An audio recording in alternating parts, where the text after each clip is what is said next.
In the year 2000, Nickelodeon was the undisputed king of children's television, but that position would be short-lived, because Disney Channel definitely wanted the throne, and once they launched their full-scale attack, they basically didn't miss every time they took a shot. It was banger after banger after banger. And don't get me wrong, 2000's Nickelodeon was a big deal. Like, most people remember the shows, whether it's Zoe 101, Ned's Declassified School Survival Guide, Victorious, or even Drake and Josh. Yes, all of those shows were hits. But between 2000 and 2010, Nickelodeon dropped a whole bunch more shows than that, many of which people have forgotten about. And Nickelodeon wanted it that way, because they had some flops. And they also had shows that they just up and canceled randomly. And considering even a Paramount Plus subscription will not allow you to watch most of those shows, I am here to put it all on blast. Because Nickelodeon did try to erase at least what they considered to be the failures in their history. And yeah, we're gonna call it out. Because I remember watching these shows. This was the cable era. I saw many of these things when they premiered. And now that I am, an adult, married with children, and I have an analytical mind to actually break it all down, I want to know, what was I watching? And for that matter, why did it go off the air? And most of the time when it did, it never came back. You can barely dig up reruns for most of these shows. So this is a breakdown of every single show between the year 2000 and 2010 that Nickelodeon hoped you forgot about. The shows they canceled, the ones that failed, the ones that didn't make it to 50 episodes or more, and for that matter, the ones that if you wanted to watch them now, good luck out there digging up the footage. And full disclosure, I am a Christian man. So when I look back at all of this, I am going to examine it from that framework. Because Nickelodeon did say in the early 1990s, again, you don't have to take my word for it, go watch the documentary The Orange Years where an exec puts it out this way, that their product testing and their research basically proved that parents didn't really know what their kids were watching. And if they're saying that back in 1991, the show that they were pushing in the 2000s, by that point, they were trying to push the envelope as far as they possibly could. So what I really wanted to know is the shows that failed, was it because they didn't go far enough, or did it just go all the way over the edge? So let's find out. And I have to start this off with 100 Deeds for Eddie Mcdowd. I remember when the show premiered, and apparently it was 1999. But it ran through to 2002, which is why I'm including it. And the show actually revolves around a dog. Not making this up. Because Eddie Mcdowd is like a middle school bully, I guess, who, while he's out there doing his, evil bully thing, there's this guy called the Drifter who apparently has supernatural power to turn this bully into a dog. So Eddie gets adopted by the last kid whom he bullied, a boy named Justin. And as the name suggests, remember, 100 deeds for Eddie Mcdowd. He has to do 100 good deeds in order to turn himself from a dog back into a boy. Once again, this is wild, but this is the show they gave us. And the joke about 100 deeds for Eddie Mcdowd, because I could tell you more about the plot, there's really no point, because the show didn't last all that long. It only ran for 40 episodes, and no, Eddie Mcdowd, the dog I'm talking about, did not do multiple good deeds in every episode. You can already see where I'm going with this, that he never actually did 100 deeds. The final episode of the show, I think, was like deed number 13 or something like that. So I guess he never makes to 100. And on camera, somebody broke it down and said he did like 31 good deeds between the start and the finish of the show. It really does revolve around the dog. Like, Justin is there, but it's more about the dog. Now, as far as characters, Justin, I guess the human main character, because the dog is voiced by an adult. Like, Justin has an older sister, and they actually swap her out after season 1. They bring in an exchange student who replaces his sister, so that happened.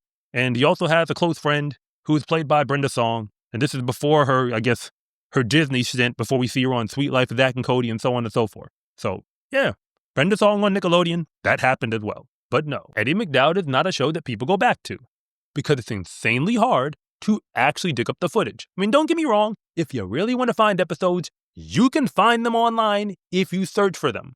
But that's exactly what it is. Like, you got to put in work. And if you want to get into the spiritual context about, the man who is the Drifter and where he's getting this supernatural power to just, cast a spell on a dog, yes, all of that's problematic.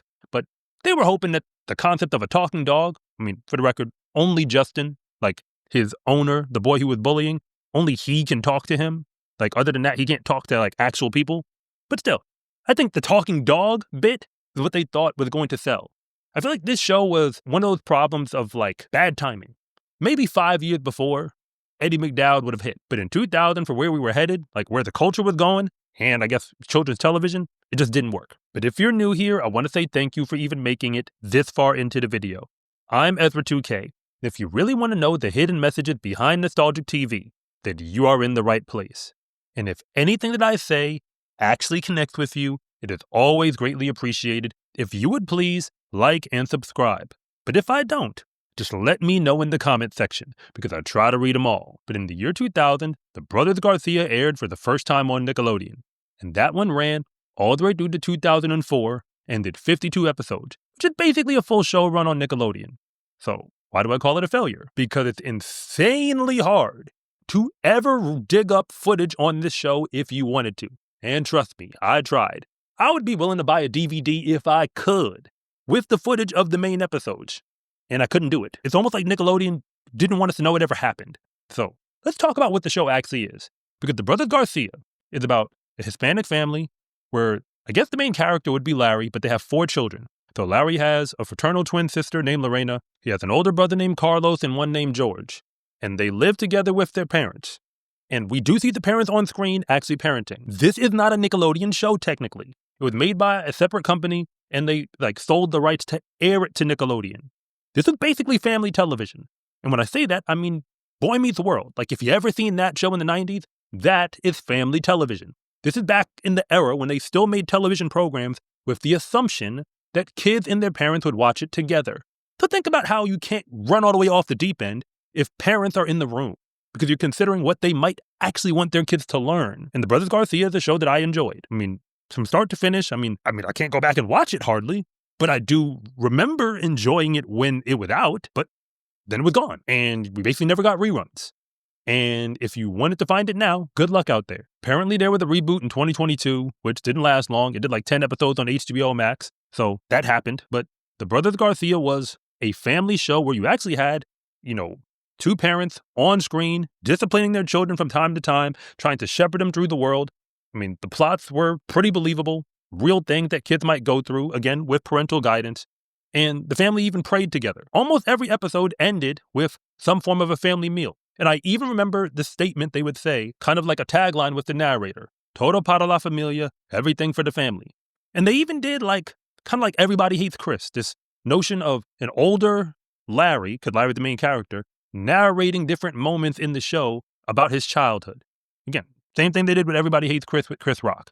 Just, it's a kid's show. I mean, George Lopez makes a guest appearance. I think he's in 2 episodes playing a character. And you even see Kay Panabaker in this show. If you don't know who I'm talking about, you might remember her from her Disney Channel era. Once again, The Brothers Garcia was a great show if you're asking me, but Nickelodeon apparently didn't agree, even after it did a full show run of 50 or so episodes. But yeah, that happened. And then there was a show called No One Knows Best. And we are now at the moment where we are talking about the failures. Because the show dropped in 2000 and didn't even make it to the end of the year. It was like three months where they tried to air episodes and did 8 episodes in total before they just pulled it off the air. Some of those episodes aired, like the additional ones, they sent them over to the UK. So, I mean, they got seen by somebody. But in general, the show came and it went. And when it went, it was gone, never to be seen again. No One Knows Best? You can't even dig up much about the show if you wanted to. The only reason I know a little bit about it, because I watched it when it first aired. And maybe an episode here or there. Remember, this is the cable era. It's not like streaming. You can't just watch it whenever you want to. So I saw the premiere, barely remember it because, if we're talking about the year 2000, 2001, come on, man. I'm pretty young back then. At least to remember it now. But it's called No One Knows Best. And Nickelodeon already did a show called Clarissa Explains It All. You can already see in the title it says something similar. And if you know what Ned's Declassified School Survival Guide was about to become, I think No One Knows Best was like a precursor to it. Again, a child who, I think he's more high school age than anything else. And he's breaking the fourth wall, talking to the camera and, talking about what you should do and how to navigate life and navigate school. That's basically Ned's Declassified. They just took the same concept and cranked it on 10. I mean, cut the parents out of the show entirely, ran with some ridiculous plots. Hey, Ned's Declassified, that goes down to the hit. No One Knows Best, which came before it, that one goes down as probably one of the biggest flops that Nickelodeon ever put out. Again, specifically in the live action era. And after doing a bit of digging, I found out that the creator of the show really didn't want to lean into some of the wilder elements of plot making or kind of like what you can do with the character. In other words, he wanted the character to feel real. And I think he says that creative differences is why the show got canceled. Because Nickelodeon probably just told him, like, look, this is what we want to sell. And if you're not going to help us sell it, then we're just going to pull the plug. And that's what they did. They pulled the plug. So let that sink in when you think about the show that we did watch, because they pushed the envelope. And No One Knows Best got pushed all the way off of television, never to be seen again. But in 2001, like right after No One Knows Best goes off the air, we got Taina. That show ran for a year and a half. So 2001 into 2002. But it actually did good ratings, at least while it was on the air. So what happened and why did it disappear? It only had 26 episodes with Christina Vidal playing the main character, Taina. Yes, it's in the name. And I'm going to tell you a little bit about the plot. And once I do, you should immediately figure out what show was based off of this later on in Nickelodeon's run. Because Taina is a New York City high school student who gets the opportunity to go to a school for the arts. And she's incredibly excited about it. And when she gets there, she's around kids who make films. Like a filmmaker is one of her friends. You have an instrumentalist who plays, different instruments. She has a friend who is a comedian. Yes. Think about this for a moment. We're clearly saying that Taina is the precursor to Victorious. Remember, Victorious just takes the same idea and turns it up on 10. But Taina is not that. She is grounded. She has her parents. We do see them on screen to some degree. Most of the plots are within the realm of reality. Yes, she breaks out in song at different points in the episodes, so it kind of has like a musical component. And they also do a whole bunch of, guest actors. Like Nick Cannon does a spot. 3LW with Adrian Bailon and friends, they show up. I think Solange Knowles was in an episode. There's other people, but we ain't got time to get into all that. Taina was on the way to being a big deal, and then it just suddenly stopped. Again, 26 episodes, and then it was done. They'd already planned a third season, and it got canceled. And from the digging I did, what I came back with is that Christina Vidal was already above 18 when they started filming the show. So she's playing a high school student, but she's technically an adult. And her mother was a part of her management team. And it seems like there were creative differences where Nickelodeon tried to tell her things they wanted her to do, and she said, I ain't doing it. And I think this goes back to what we just saw with No One Knows Best, where they probably wanted to amp the show up and push it in a direction. And she was like, I ain't doing it. Like, I'm not going to do everything you asked me to do. Because Nickelodeon pushed pretty hard with the idea of their shows. Again, I've already shared my thoughts on a lot of this. There's no need to go back on it now. But people watched Taina at least for the opportunity they got to do it. And once the show was gone, like when it went off the air, it was basically never to be seen again. Yeah, it might have aired a little bit, maybe on like a Teen Nick rerun, hit for a moment. But once you get past 2006, like it basically doesn't exist. If you put in work online, you might be able to track it down. But that's if you put in work online, you can track it down. The show was real. It was funny enough. And the reason why I'll never be able to forget it is because I am born and raised in New York City. And the same high school, which is a real high school for the arts, even though I didn't go there, I actually know a few people who did. It's not the same school of the arts, but where they actually shot it is based on a real school. So that's Taina. And without that show, you likely don't get Victorious, because it showed Nickelodeon they could make this show and it would work. They just felt they needed to crank it up a notch. And maybe they were right, because Victorious was way more successful than Taina, for what it's worth. And amidst all the contract disputes that got Taina taken off the air, one thing that is true is they basically replaced it with the next show I'm going to tell you, which is The Romeo Show. 2003 is when that one dropped. And I believe the last episode aired, the last new episode, in 2007. So that was a full 53 episode run, again, for what Nickelodeon is expecting out of their shows. And it's called The Romeo Show because they took little Romeo and threw him on camera. The show is basically just an excuse to put him on camera. He's not really an actor. That's very important. It's the reason why IMDb lit up that show when it comes to the rating. They didn't even give it a 5 out of 10. So, I watched some of these episodes again. I dug them up online. It ain't a good show, if we're just being real about it. Okay, I'm going to fill you in on the plot structure just so you can figure it out. Romeo is playing some version of himself on camera. They call him Ro, basically for his name. Master P, his father, is actually in and out of the plot. We see him, but they have a nanny who they hire. And the nanny is, eccentric. I guess that's the best way to put it. And then they swap her out with someone else who his father eventually, marries in the course of the 3 seasons that the show runs. He has an older sister, a younger brother, and an adopted brother. And I'm going to say the quiet part out loud. His adopted brother is white. Now, they did it. I mean, you're allowed to do it in theory, but I don't think the show does a good job of explaining. I mean, I'd have to dig up more information, and it's not readily available, on how this, white adopted brother even gets there. And I'm even going to off-road for a moment. Just in the realm of reality, there's a reason why you don't see a lot of white children adopted by black families. There's a whole lot of financial structures around it, if you know anything about adoption. So just putting that out there. Nickelodeon apparently wanted this kid in the plot, so they just dropped him in the family because they could. And all the kids in the family are essentially a band. Like, they make music together, but it's all based around Romeo and his rapping. So I guess that's the stick of the show. The plots themselves are, to me, not all that special. I mean, it's supposed to be a comedy. I guess it's kind of funny. I think the show was really just hoping that people would flock there because Romeo had a following. Remember, this is the pre-social media era. But at that moment in history, he was a big deal, at least in the children's world. And the show worked. People watched it. It lasted. But when it was over, that was it. It basically got dropped. I mean, it did a few rerun stints, here and there. But it's just that, here and there.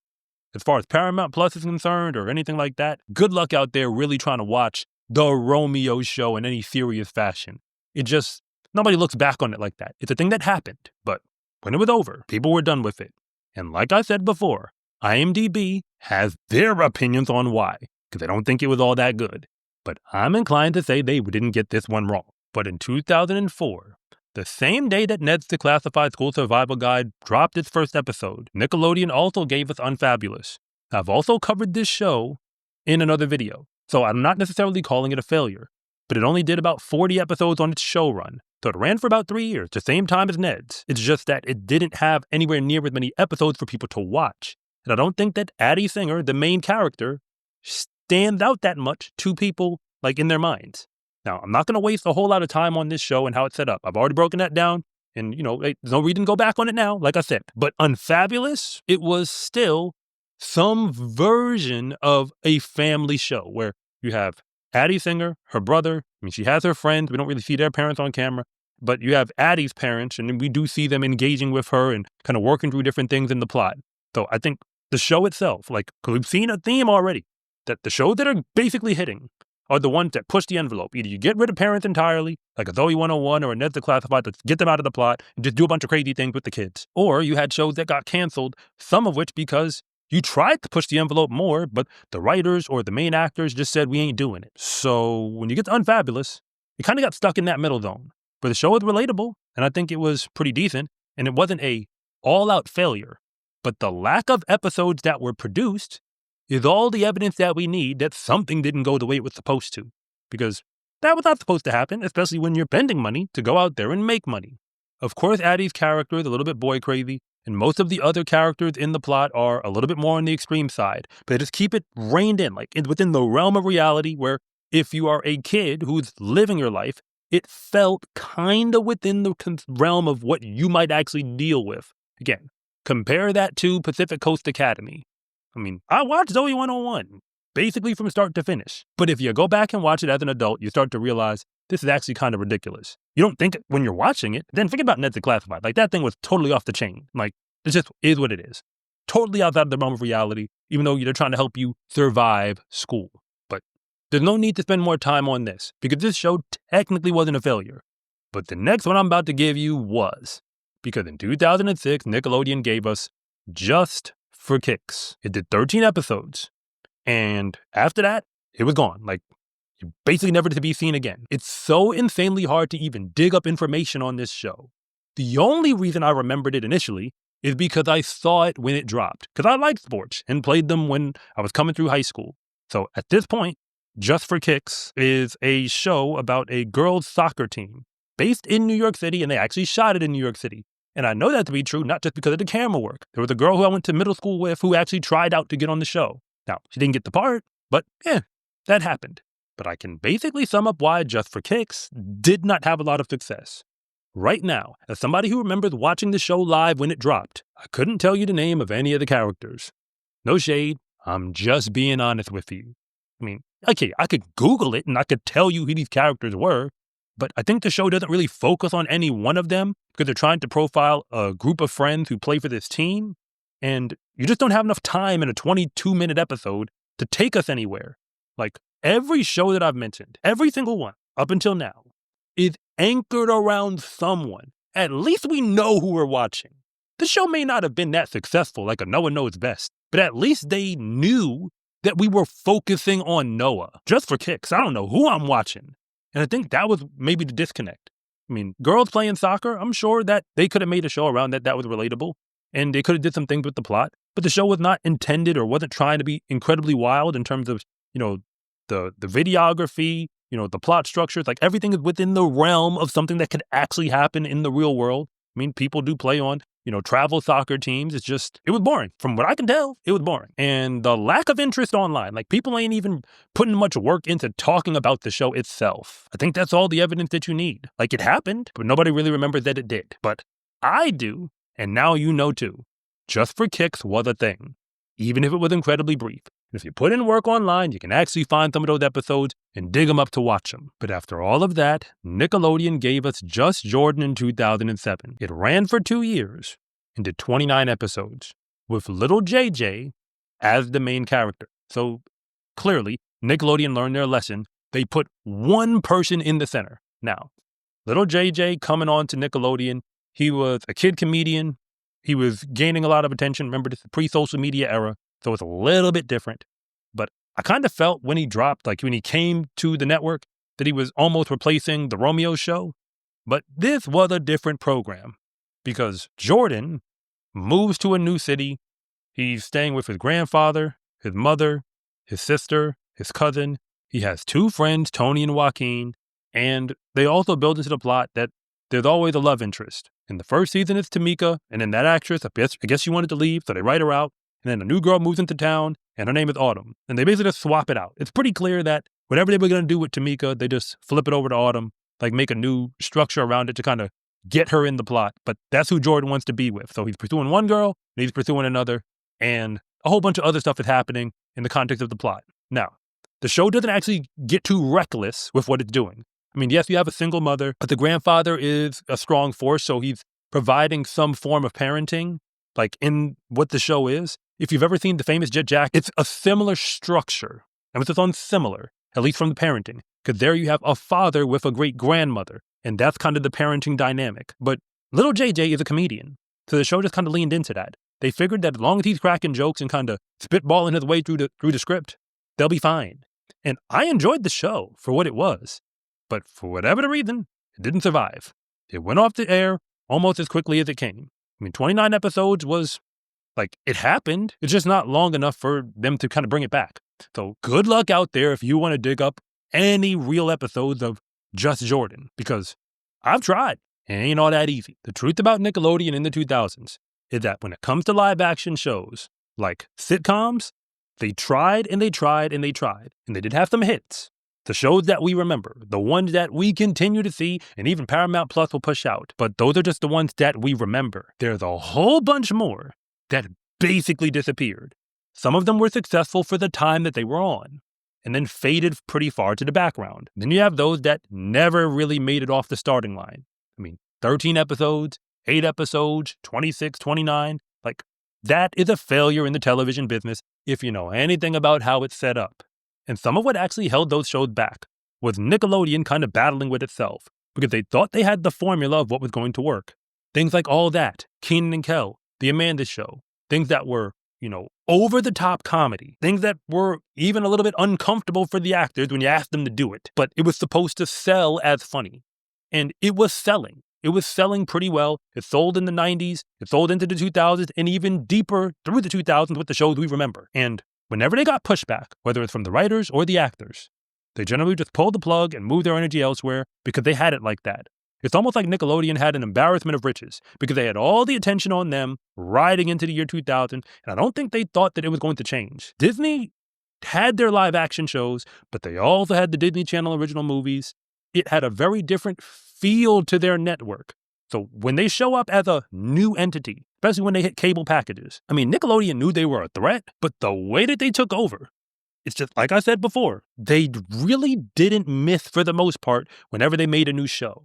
And when they did get one, they would ride that train till the wheels came off. They would go 90 episodes, 85 episodes, 100 episodes, do a spinoff and then run it back for another 60 episodes if they could. Nickelodeon was just trying to get to 50 for the most part. Even though E101 only runs for about 60 episodes. I mean, it felt like longer than that, but if you're talking about actual new content, it definitely wasn't. I'm not saying that Nickelodeon wasn't trying to be the best they could, but for whatever they thought kids wanted to watch, because that's always been their MO, I think they tried so hard that they actually played themselves. And as a result, by the time you get to the end of the 2000s, Nickelodeon was not the king of children's television anymore.